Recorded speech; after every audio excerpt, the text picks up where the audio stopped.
The Lancet Medical Journal last week published what many people have been waiting for years to hear, that an initial clinical trial for a potential Ebola vaccine was showing amazing success.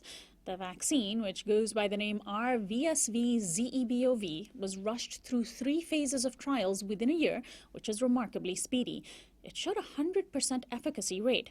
However, because levels of infection of the deadly virus were already tailing off, those statistics may change. For many months last year, all we heard coming out of Africa was news of the Ebola crisis. And in the past week or so, all we've heard about is the trophy hunting of the Zimbabwean lion Cecil and the American dentist who paid $55,000 for the privilege of shooting him with a gun. But often, getting far less media coverage than it deserves is the U.S.'s Africa policy.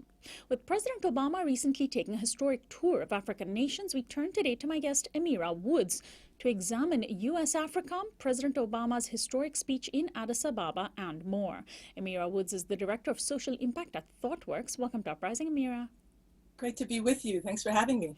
Well, first, given the news of the Ebola vaccine, how seriously does the disease itself continue to threaten people's lives, particularly in the three hardest hit nations, Sierra Leone, Liberia, and Guinea? Well, Sonali, thanks for raising this question. About a year ago, it was almost all Ebola that we were discussing. And, since then, the disease has taken over 11,000 lives.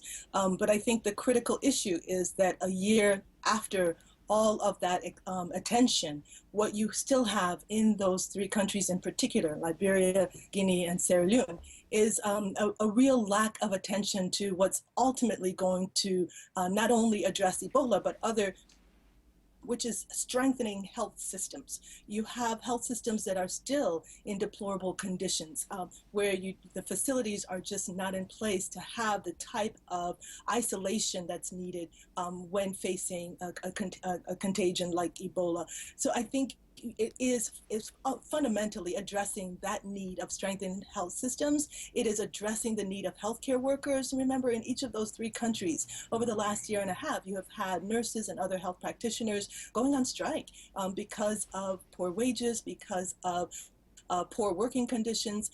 So unless you are able to really address the structural issues of strengthening those health systems, strengthening the condition of health workers, many of whom saw their colleagues die in the past year. So unless those fundamentals are addressed, you will continue to have people very much put at risk, either from Ebola or from other diseases to come.